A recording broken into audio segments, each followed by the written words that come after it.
Let's go green. Sponsored by Airgrid, managing and operating Ireland's electricity grid for a cleaner energy future. Check out airgrid.ie for more.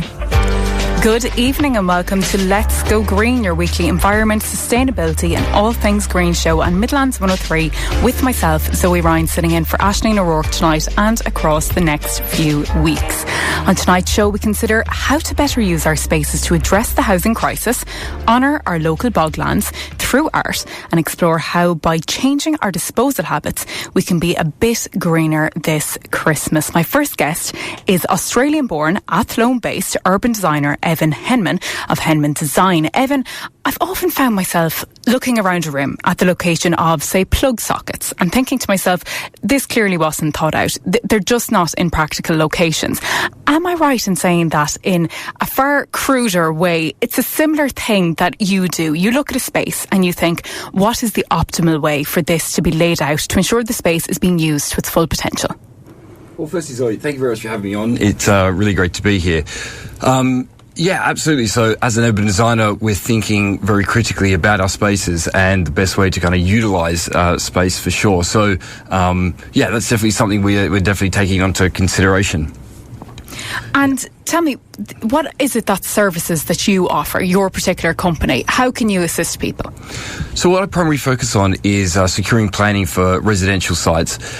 So that could be extensions, renovations, new builds, housing estates through to apartments. And this is based in Athlone and kind of working across the Midlands to secure planning for residential developments.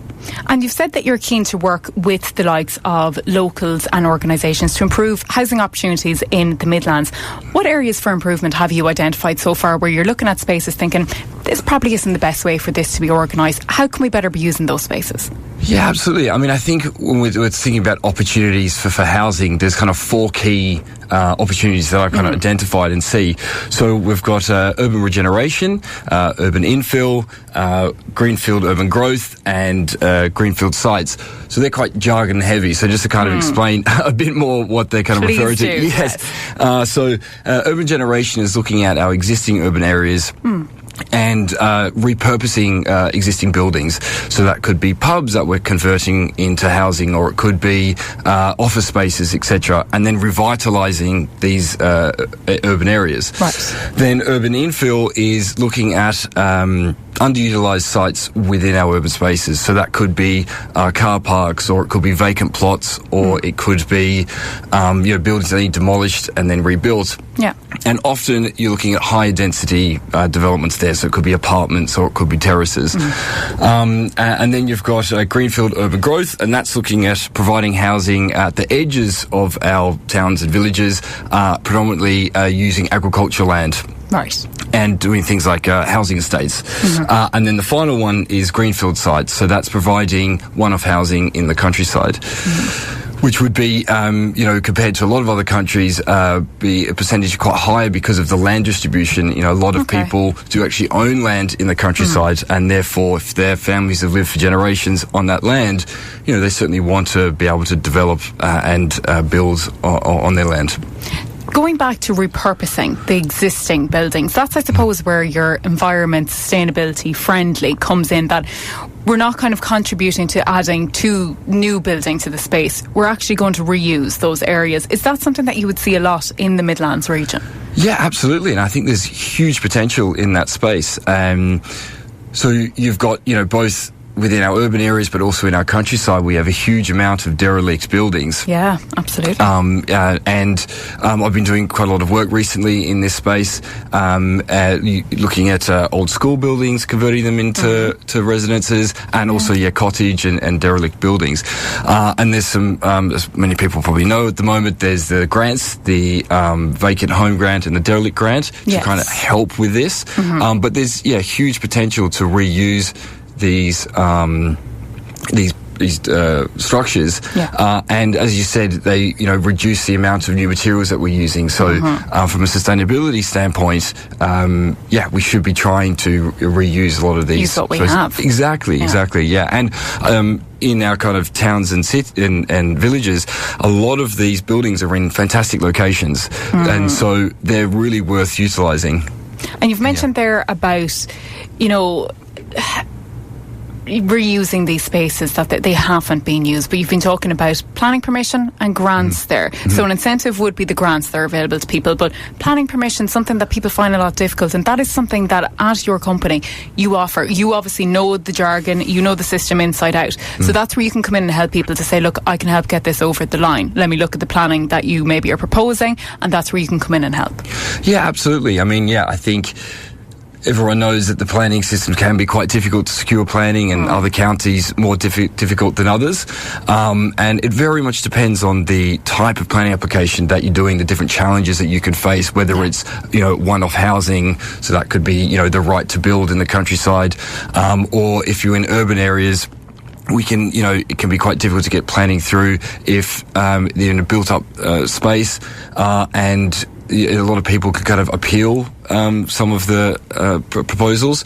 So, something that, we offer is, when we're dealing with urban sites, is public consultation. I think that's really important to engage with the people that, this development's going to directly affect. It seems obvious. It does a little bit, but it's not a requirement of many planning. And something I'd say isn't done as often as it should be. Yeah, exactly right. So, this is something that can really help to bring people in before the planning application's lodged, because I think, if this is happening in your backyard, so to speak, next door to you or in your area, you can feel kind of blindsided by this, and the first thing you hear about it is when there's a planning application lodged. And that's where you tend to have a bit of backlash, where people are going, why didn't we hear about this? Why weren't we involved from the start? Yeah, and I think the kind of knee-jerk response there is to just kind of reject it and kind of, but if you can run public consultations, so just to kind of explain a little bit about what public consultation is, it would happen before you lodge the planning application.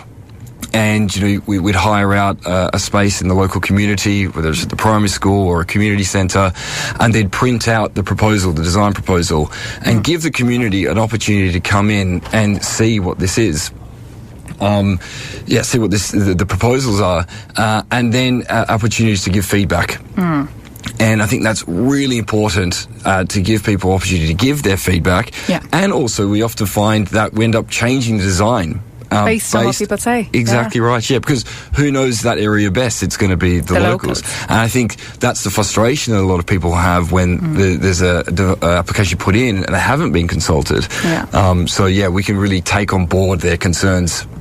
And as you say, make more appropriate decisions then. And speaking of appropriate, I know appropriate housing to meet the needs of the community is something that you would often see isn't done. It's the likes of, giving 4 to 5 bedroom homes, small apartments for families that maybe need 2-bedroom homes. Yeah, exactly. I mean, I think it's really important to provide a variety and diverse range of housing. We're not going to solve the housing crisis just by providing one type. Yes. Exactly. And I think it's also about, living in the appropriate housing to your needs. And so it's like, providing alternatives, alternative housing opportunities. There might be lots of people living in large 4 or 5 bedroom homes that might want to downsize, but there aren't the opportunities to make that move. So we need to provide a diverse range of housing. And what are the sustainable implications, to bring it back again to that sustainability thought of the different types of provided housing? You went through there the kind of different types that start. What does that depend on? When we think about sustainability and providing housing, I immediately think of the energy efficiency of whatever that housing is, and then also about our materials that we're using, so the quantity of materials, but also the embodied energy of those materials, and then the last one, which can be a bit of a delicate topic at times, but a dependency on the car. And so if we're providing, we have to really consider the type of housing that we're providing if we're solely dependent on the car, because of all the transport modes, whether you're using diesel, petrol or electricity. So it's distance from, we'll say, raw supply to the site you're bringing it to. Yes, exactly right. Yeah. But so it's just of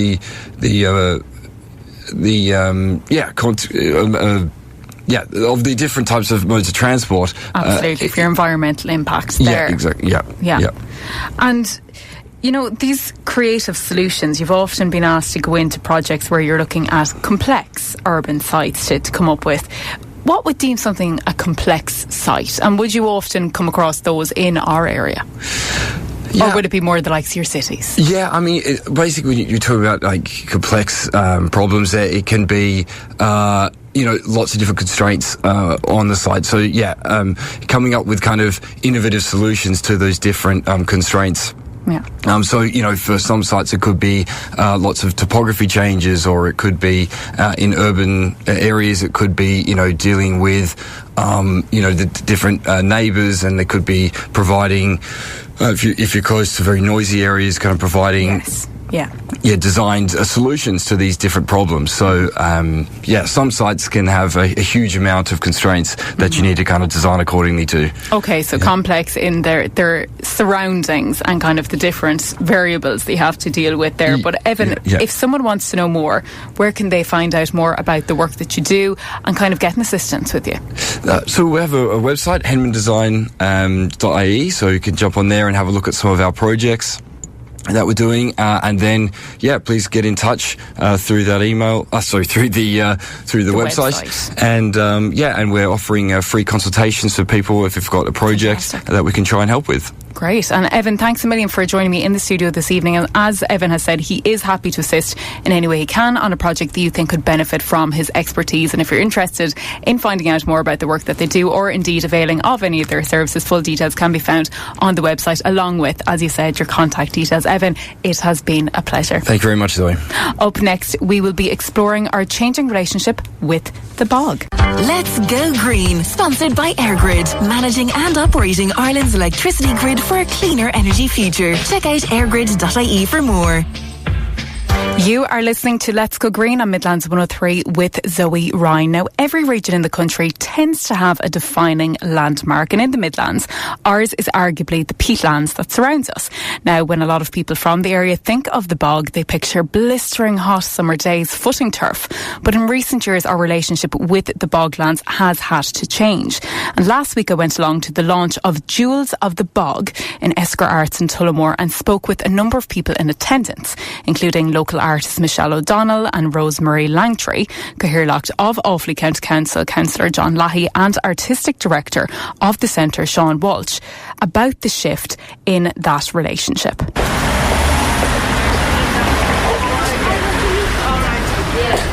You're all very welcome to Esker Arts for the launch of the Lochbura/Esker Arts Percent for Art Commission, Jewels of the Bog, created by Michelle O'Donnell of Glasshammer Studios. So Michelle, can you start off by telling me a bit about this piece? It's really a two-part collection, isn't it? Yeah, that's right. So you had to come up with an idea that involved a community that were inherent in Offaly, and you had to involve Lochbura. So I was doing a project with Offaly Traveller Movement at the time, and I could feel from the women that they had a real connection to the land. So I asked them if they would like to be involved in this project. So we jigged it a bit to suit them. And it's about loss, but not just loss as we know it, but loss of traditions, loss of crafts and original trades. So they brought in photographs, they brought in certificates, brought in shirts. There's a marriage certificate in this, there's an eviction notice in this, and then we photocopied them and then we wrote over them.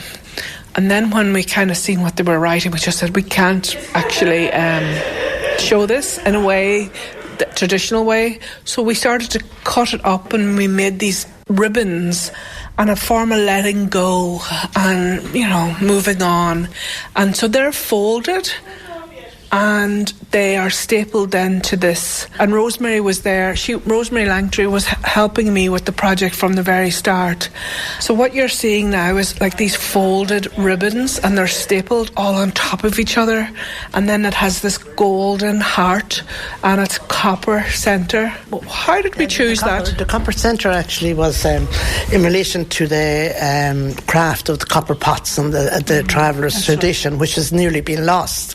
And I love the fact that it's paper too also. I think the material is very apt because it's a delicate subject and can be very fragile, so yeah. And delicate is a word that you've used, Michelle, throughout talking about the piece, that's what pulls the two different pieces together. So what we've been talking through there, that's your paper piece. Yeah. Then you have the glass as well, which is your area of expertise. Talk me through how you went about making the glass pieces. Well, the second half of the commission was to be inspired by Lochbura, and really that space is such an inspiring space and so delicate. What a delicate ecosystem that we have, and we're starting really to realise the value and presence of these beauties. Like, we didn't respect bogs for years. We were dumping our mattresses in them and our fridges. So I wanted to really show these jewels of the bog. And I was really inspired by Tina Claffey's photographs. She has a macro lens. And she was able to blow up these images. And, you know, it looked like jewellery. It looked... And you know what? Right beside it was a mattress. So... these artworks were purely inspired by these lovely little corners in Lochbura.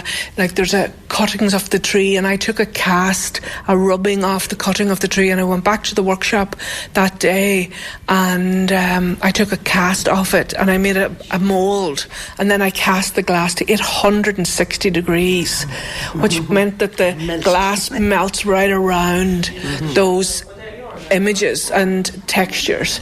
And then one day I was out there, there was all the frog spawn, and the second piece there is all the lovely little capsules of magic frog spawn, and they're so glass-like. They're just quite amazing, and their detail. And then there was the surface of the water, you know, and how the surface of the water and these kind of dark areas where you think just looks like an ordinary bog hole or a dark hole, you know, and it kind of, there's little flickers of gold leaves sitting on the surface, and there was the water was cobalt blue because it was reflecting the sky.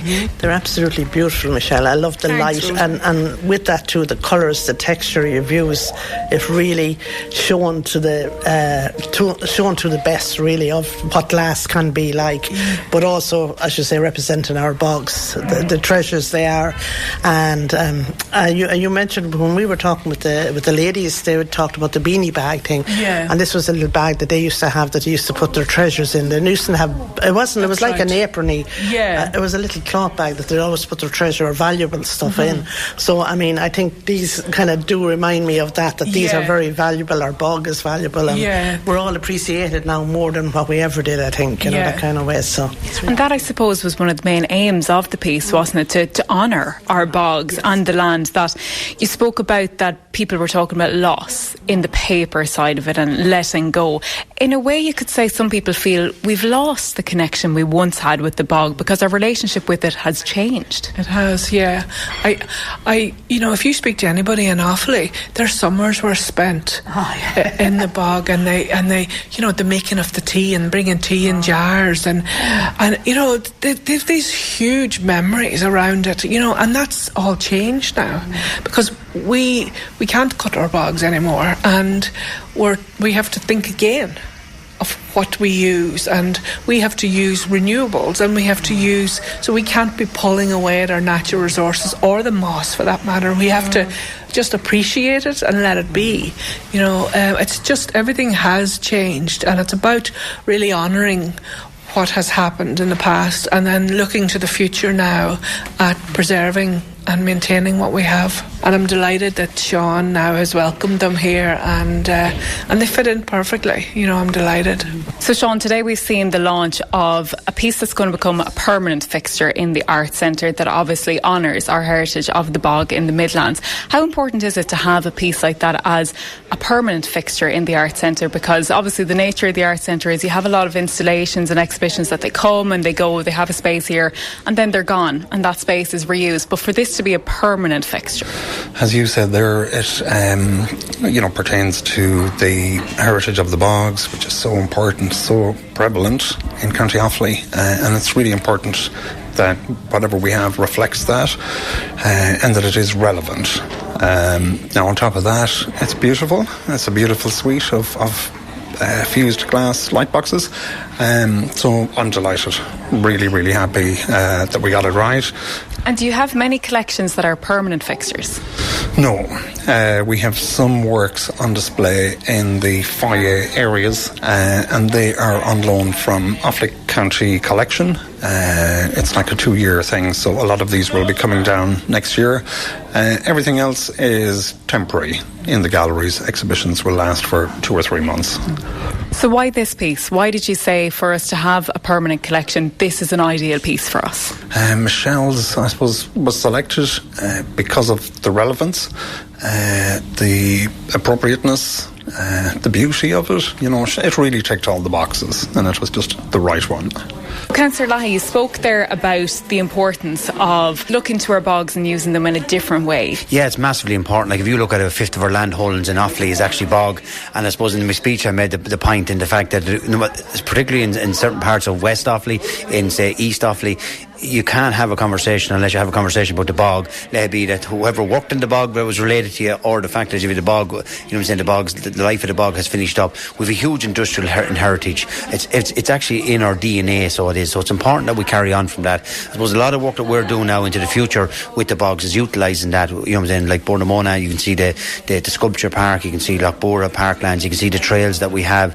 There's so much out there at the moment that's happening through the bogs, putting them back into recreational. You know, you see the likes of Mount Lucas as well, in terms of the track that they've created around the wind turbines, in terms of a social service for people. I suppose from the council point of view, what we were trying to do is we're trying to draw in tourism, so we want to tell the story about the bog.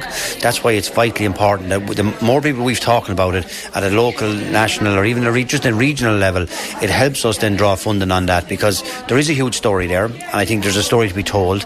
I know in my own area in Kilcormac, where the gateway to Lochbora, as we call it, like only 3-4 kilometres from Kilcormac, there was 800 people working in Lochbora. So from that point of view, in Bora workshop, so from that point of view, that story needs to be told of how a town was created. And there's other examples of that. Other towns, like I see Pulla, you know, you have their community.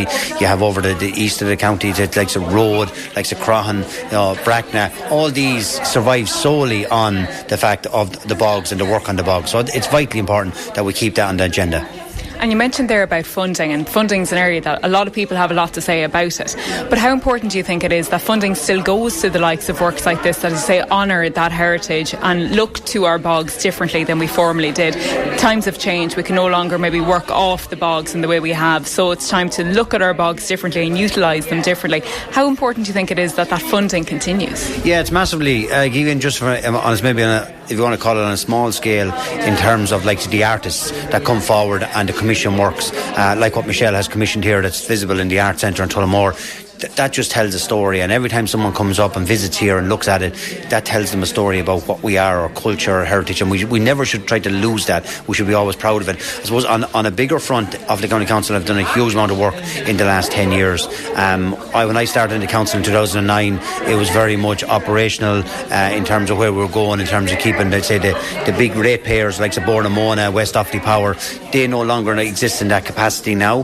What we now look at is we look at how we create tourism trails on the back of the bog, and we're still not there.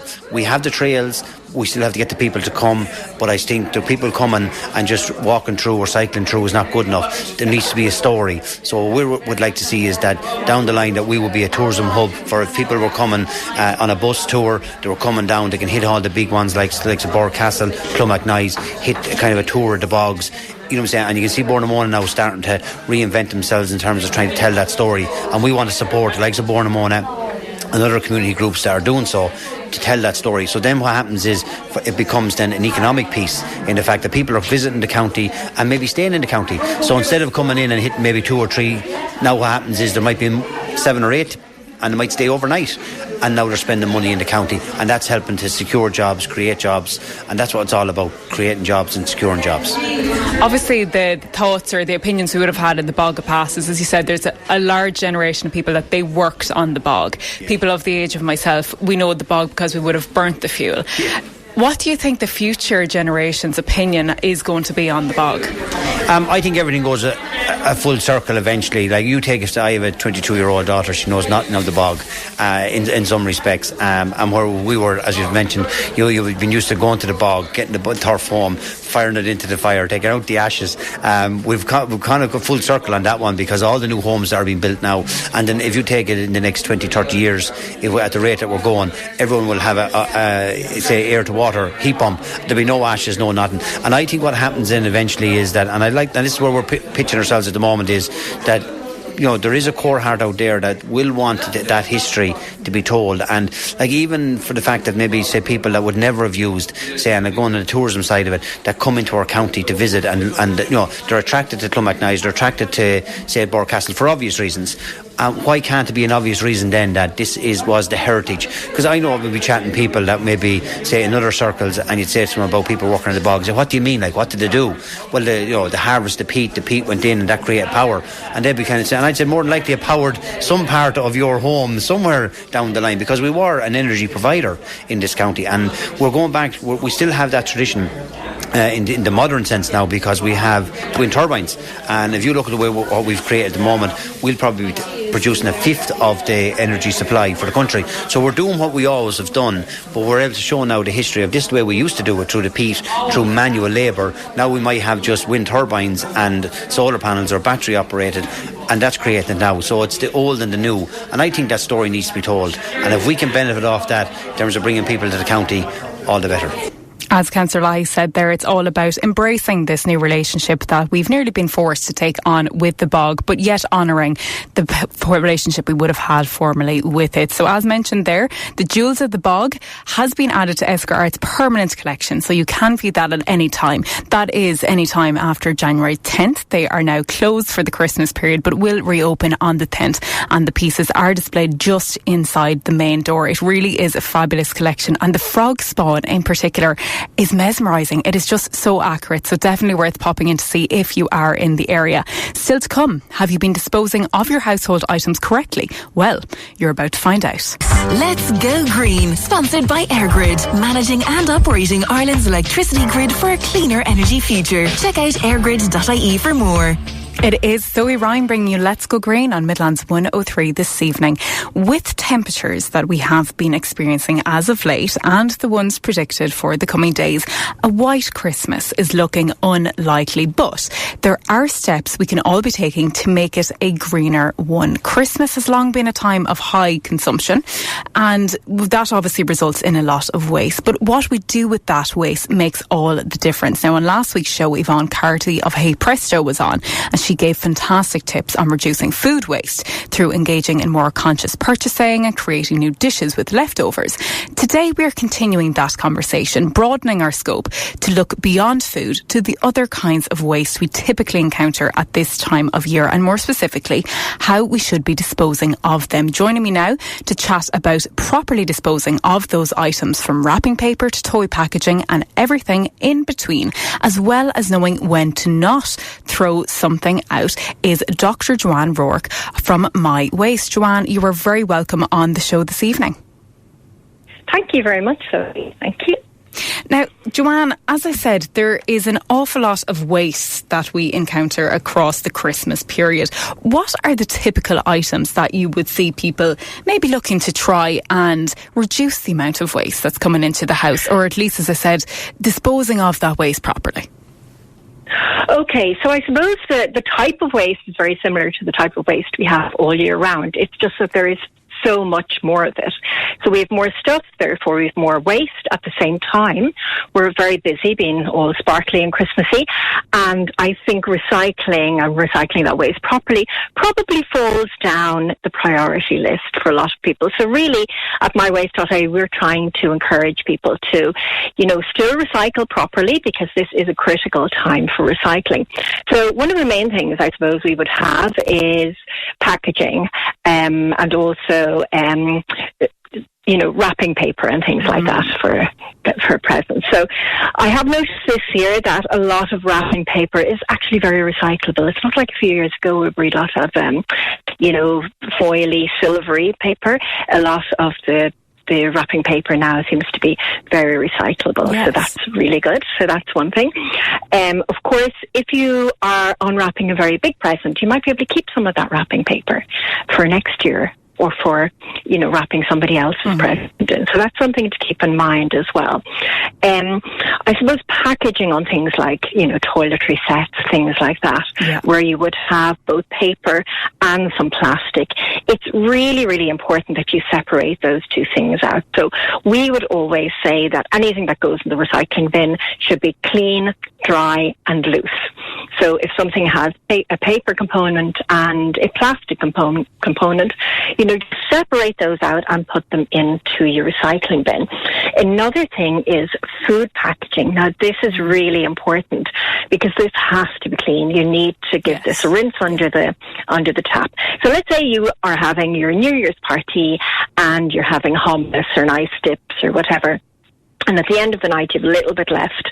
That should be scraped out with a spoon or a spatula. Put that into your brown bin, the actual food, the hummus or the sauce. And then rinse out the plastic tub container or whatever it is. And give it a little dry and put it into your recycling bin. Going back to the wrapping paper, I've been seeing this one going around online. The scrunch method, that's one way to determine if it is, as you said, a wrapping paper type that you can recycle or not. Yes, it is. So if you can scrunch it and it stays scrunched, basically, that's a really good test. But I do think you probably will know looking at most wrapping paper, that whether it's recyclable. And like I said, I don't see as many of the silvery, foily, unrecyclable type of wrapping paper this year. And as you said, if it is a case that you do encounter it, I find that a lot of the time, those more metallic ones, the sellotape doesn't actually strip them of their pattern. So as you said, they're ones that maybe you can leave aside and say, that's maybe one that I can't recycle, but I could reuse it myself on a gift either this year or next year. Absolutely, you can use that one over and over again. Another thing that's another type of waste that's really important this time of the year is, of course, the aluminium foil, because we use loads of that at Christmas, don't we? On turkeys and leftovers and everything. So it's just like constantly, pulling sheets of aluminium foil and wrapping it around things. So we have a few rules for that. Number one, it's very recyclable. Okay. That's the first thing. Really? Secondly, absolutely, but it has to be clean. Okay. Well, it has to be clean. That's the thing. So if you're just that's the rub. So if you have it wrapped around some bread or something like that, bread rolls or to keep them fresh or whatever, and then you use them for your soup, that's perfectly clean. That can go into the recycling bin, into your green bin. So what you do with that is you scrunch it up into a ball and put that in your recycling bin. If, however, it is soiled, so let's say it's after being wrapped around the turkey while it was cooking and it's very oily, grease that actually has to grease and that, and you can't really clean that off, so that goes into your general waste bin. Okay, because when you said about the food and versus maybe the set packaging, as you said, the rule is that it has to be loose, dry, that type of thing going in the bin. The food packaging then, I think we kind of know if it's soiled, it's going out in your general waste. The food itself is going into the brown bin. But the toy packaging, that brings a whole nother level of it, because maybe the main component of the box is paper or cardboard. You've got that kind of a thin plastic insert at the front so you can see the toy. Then you have the styrofoam inserts, and then the banes of your life at the bottom, these little kind of twisty metal bottoms like the wheels of cars to be tied on. So how many different levels of deposing that we have going on there? Yes, so I suppose that the important thing with that is to separate all those components out, because they're going to go different places. Okay, so your plastic, your paper, first of all, your box, that goes into your recycling. Plastic inserts and things like that, if they're just kind of clear plastic, so like the kind of window so you can see the toy, that goes into your recycling bin as well. Right. If it's something like a hard plastic, you keep that, let's say it's like a hard plastic or something breaks off or something like that, that should go to your recycling centre. And those little twisty things, often they are little pieces of wire covered in plastic, and they're what we would call a composite. So that just means that's two different types of material. Right. They're so tiny, that's going to be really hard to separate out. So usually we would put those into the general waste bin. The styrofoam is an interesting one now. Because styrofoam, sometimes it looks like normal plastic. So let's say the lid's on a coffee cup or something like that. That looks like normal plastic. That goes into your recycling bin. However, if it's more like that spongy styrofoam, the one that breaks away, the bubbly one, or the one in the little tiny styrofoam nibs, the little small balls of it. Yes. That can actually be recycled if it's kept separate. Okay. And some civic community sites, some recycling centres will take that, others don't. So your best bet there is to check with your local recycling centre, and if they take it, bring it there. And if they don't, really your only option then is to put it into the general waste bin. But that should be your last option. I would definitely check it out with your local authority, your civic community centre, or your recycling centre first. You mentioned there about your local amenity and recycling centre. So I think it's about time that we mentioned the elephant in the room, which is electronics, and more specifically, batteries. I think our houses are being fueled by batteries at the moment. So when you have your batteries that are ready to go out, where do people properly dispose of them? You can't be putting them in your general waste.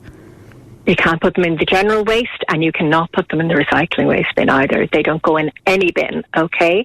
They have to go to either your civic community site or a lot of electrical retailers. All the electrical retailers will take those back as well. Right. So Power City, Harvey Norman, anywhere really that sells them should take them back. So that would include even supermarkets, your Tesco. Anywhere you buy batteries, by law, they have to take the batteries back. And you mentioned something, it's so important because, as you know, there's a fire starting at the moment because of batteries. So it's just really, really important that they do not go into any of the bins. Another electrical item that people might find are knocking around the house at the moment is broken Christmas lights. We've all done it where we take them down, there's a tangle, a bulb goes, and that's it. And maybe people haven't quite got around to maybe throwing out those ones yet after they've replaced the new ones. So where can people dispose of those? Because yet again, can't be going into the household waste. No, they can't go into the household waste. Again, they go to either your recycling centre or your electrical items retailer. And remember, you don't have to, if you go to like Power City or Curry's or any of those, you can just walk in and bring that stuff. You don't have to be buying, you don't have to buy Christmas lights in order to get them to take the broken Christmas lights or anything like that. They will take them from you in any case. And we'll pause there to give you a chance to ask about any items you are unsure as to how to properly dispose of or repurpose. Send in your questions into our WhatsApp or text line on 083 3010 103, and myself and Joanne will be back after this. Let's Go Green, sponsored by AirGrid, managing and operating Ireland's electricity grid for a cleaner energy future. Check out airgrid.ie for more. We are into the final part of this week's instalment of Let's Go Green, where I'm joined by Dr. Joanne Rourke of My Waste, and we have been talking through how to properly dispose of and recycle other common items we have knocking around the house over the festive period. But Joanne, not everything belongs in the bin. In the waste hierarchy, a saying that we'll all be familiar with is reduce, reuse, recycle. There are 3 R's, one of which, reduce, was covered on last week's show, which you can listen back to, that episode under the podcast section on the Midlands 103 website or on your preferred podcast platform. We've spoken about recycling, but what about reusing? Which typical festive items can we salvage and reuse or repurpose? We touched on it there earlier, Joanne, about some wrapping papers. If they're not ones that you can throw out, you can try and reuse them. What other common items can we maybe reuse around Christmas, as I said, that don't belong in the bin? Okay, well, gift bags are brilliant for reusing. I know I reuse them all the time, and I know that when I give them to somebody, they'll probably reuse them for gifts they're giving. So that's really one to keep an eye on. The other thing is ribbons and bows and things like that. Even the ribbons on chocolate boxes, because they're long enough to actually cut and put on something else. What I do with mine, I have a biscuit tin years and years, and I just throw all those into it. And every time I'm giving a present to anybody, whether it's like a birthday present, a Christmas present, anything during the year, I always fish in there and find like a suitable bow to put around it, or to just pretty it up a little bit. So, I mean, that's another thing people can do.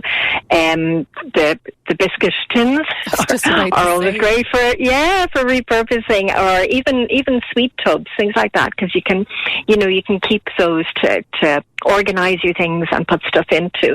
And people are a bit confused about whether they can recycle something or reuse something, or if there's something unusual they're not sure what to do with.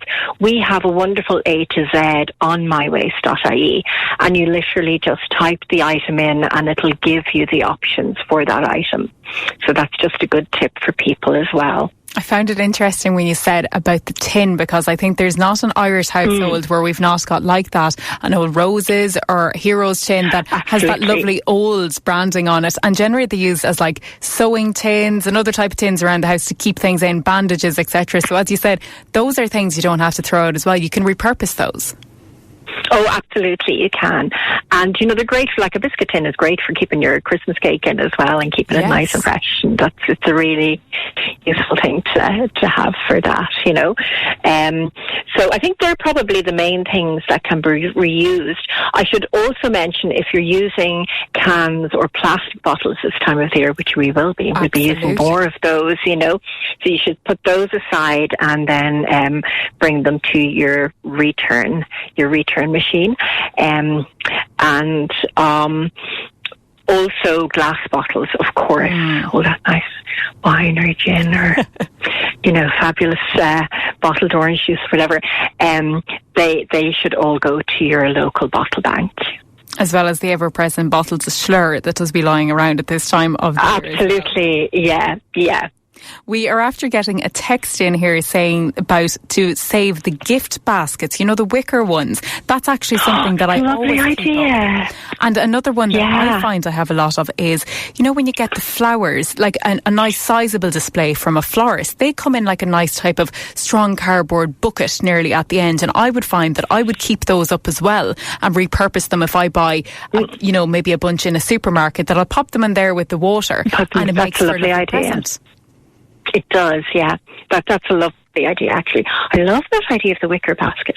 Yes. That's a really good idea. Do you know, we actually have a tradition in our house on Christmas Eve. It just, coincidentally, it is that my godparents are our neighbours, and we exchange wicker baskets on Christmas Eve, where we bring over, it's nearly like now I hear people do the Christmas Eve box, but it's that we were doing it long before then, where you put your few bits in it that'll keep you going over the few days, maybe like your Christmas cake, your pudding, candles, stuff like that in this wicker basket, and we tend to give them back to each other then every year. That's a lovely idea. Yes, whereas in January we'll say, do you have the basket there? I'll get that back off you and I'll fill it up again next year. So as I said, a great gift idea to be repurposing those. Another question we've got in as well, which I forgot to ask about earlier, is broken ornaments. If you get the types of, I suppose, so many ornaments. There's glass ornaments, there's plastic, but they can be quite sharp, even the plastic ones, when they smash. They can, the little, especially the baubles, and they're kind of silver inside, and they're really, really sharp. Obviously, if just the ribbon falls off or something, you can really, repair them and put them back up.